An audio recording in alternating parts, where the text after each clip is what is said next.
Have you ever thought about how Japanese mangakas can create such stunning artworks without using any colors? I've got one word for you: values. Forget color theory and color combinations. Mastering values is way more important, especially when you're working with black and white manga. If you feel like your artworks have been looking flat and boring, then this is the secret sauce that'll give your illustrations more depth and details. In this video, we'll teach you what values are, why they're essential, and how you can use them to level up your next artwork. I mean, who doesn't want to learn how to shade like this? Sounds exciting?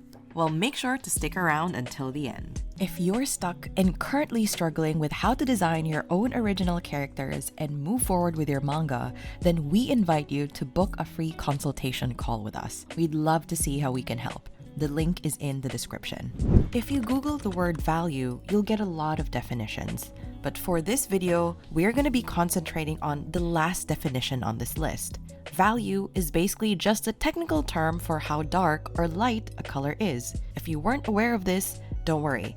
Most of our students didn't know either when they started working with us. What's interesting is that even though values is such a crucial concept in improving our art skills, it's often one of the most overlooked. According to one of our mentors, pro-modern shonen anime artist Steph Pastrano, it's important to learn about values first before adding color. Unfortunately, a lot of beginners jump into coloring without learning this. Technically, when you color your artworks, you need to have an understanding of these three core concepts: hue, saturation, and value. Hue is the actual color itself. When you think of red, blue, or green, you're actually thinking about different hues. Saturation is about how colorful or dull a color looks. If a color is super bright and vivid, it has high saturation. If a color is muted and seems more like a pastel or a faded color, then it has low saturation. If you take out the hue and saturation from this artwork, then you're left with a grayscale image. It has different degrees of white, black, and gray, right? Those are your values. Before we learn how to apply values, let's understand why this concept is worth our time in the first place. First of all, applying values gives more depth and realism to your artwork. Let's compare these two artworks of Goku. Which one is more eye-catching? This one, right? You see how the one on the left looks a little bit flat. It just lacks the impact and depth that this one has. That's the beauty of being able to use values properly. You can really make your artwork come to life. Second, using values also allows you to create better compositions. By using light and dark spaces, you can guide the viewer's eye through the scene and tell a story. Look at this artwork. You can feel the bright and cheery demeanor of the characters under the light, while the character in the shadow has a more serious and almost ominous feel to them. That's the power of your values. You can make your scenes look dramatic, creepy, fun, dynamic, and everything in between if you know how to use them well. Have you ever looked at your artwork and thought, how do I shade this? Without studying, keen observation, and proper practice, it's actually hard to visualize how light and shadows would interact with things like clothing or hair. We've noticed that some beginners tend to run away from shading completely. They don't place shadows in clothing creases, or they draw the hair all in the same shade. Sometimes they just leave it as pure line art. You know what you get when you do that? Flat-looking art. You actually want more than just pure black and white to make your artwork pop. You need a value scale. Nani? A value scale is a system of organized colors ranging from the lightest to the darkest. In short, it's white and black with different shades of gray in between. You use these pre-picked values to shade your artwork. In traditional fine arts, they recommend using 9 values to create a good, well-rendered artwork. This is how you create a value scale. First, establish the darkest and lightest values first. Then, pick the middle value. This will be a 50-50 mix of the darkest and lightest shade. Then, fill out the other values in between.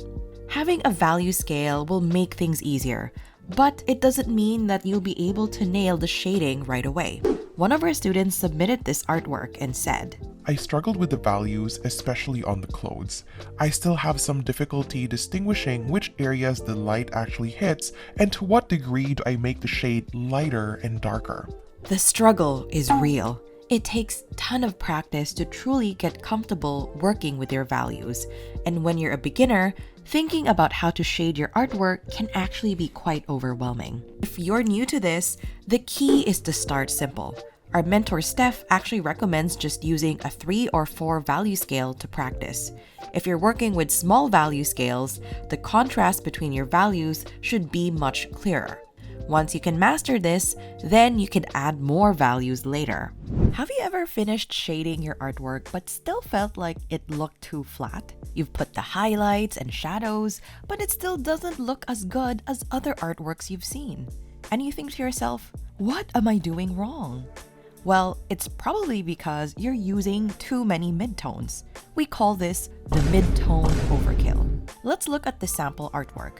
It uses a smaller value scale and shows very subtle shading. The highlights aren't as obvious, and the shadows are only the slightest bit darker than the highlights.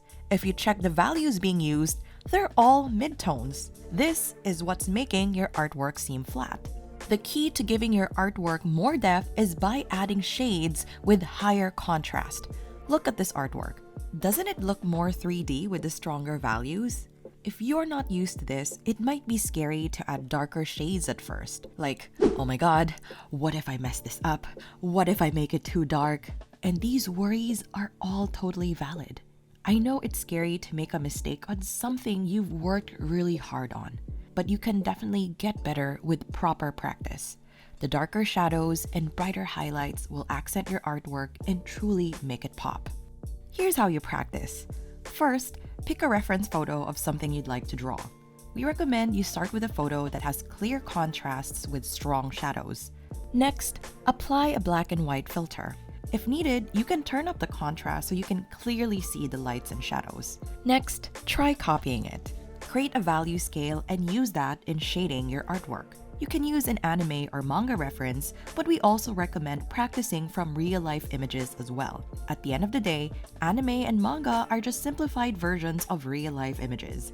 When you reference another mangaka's art, they've technically already done the hard work of simplifying the elements for you. You need to learn how to do that for yourself if you want to become a better artist. As you know, Japanese manga, whether it be printed or digital, is produced in traditional black and white. So if you want to create your own manga, then you really gotta master your values. Different mangakas play around with values in their own unique style. Check out this manga panel from Demon Slayer. How many values can you see? Notice that this artwork predominantly uses pure black shading in the hair, clothes, and background. The contrast in the darks and highlights is quite striking, no? While this manga panel from Rent a Girlfriend uses quite a bit of mid-range values instead of just pure black. Some mangas have a simple range of values, while others have a lot of details, utilizing different shading techniques and screen tones. The way you use your values can help create a signature look or art style for your manga. You can reread some of your favorite titles and carefully observe how the mangaka uses tones in their artworks. As we mentioned in our previous video, your art style will naturally develop as you grow as an artist. How you apply values will probably evolve as well. Check out these panels from Attack on Titan. You can notice that the mangaka, Hajime Isayama, shows a better use of values over the years. This same scene looks more and more impactful each time it pops up. It just goes to show, the more you practice, the more you'll be able to improve. If you feel lost and don't know where to start creating your own manga, then we invite you to book a free consultation call with us. We'd love to hear your story and see how we can help. The link is in the description. In the meantime, you can check out this video for more info on the different shading techniques and materials that pro mangakas use for their art. Thanks for watching. We'll see you in our next video.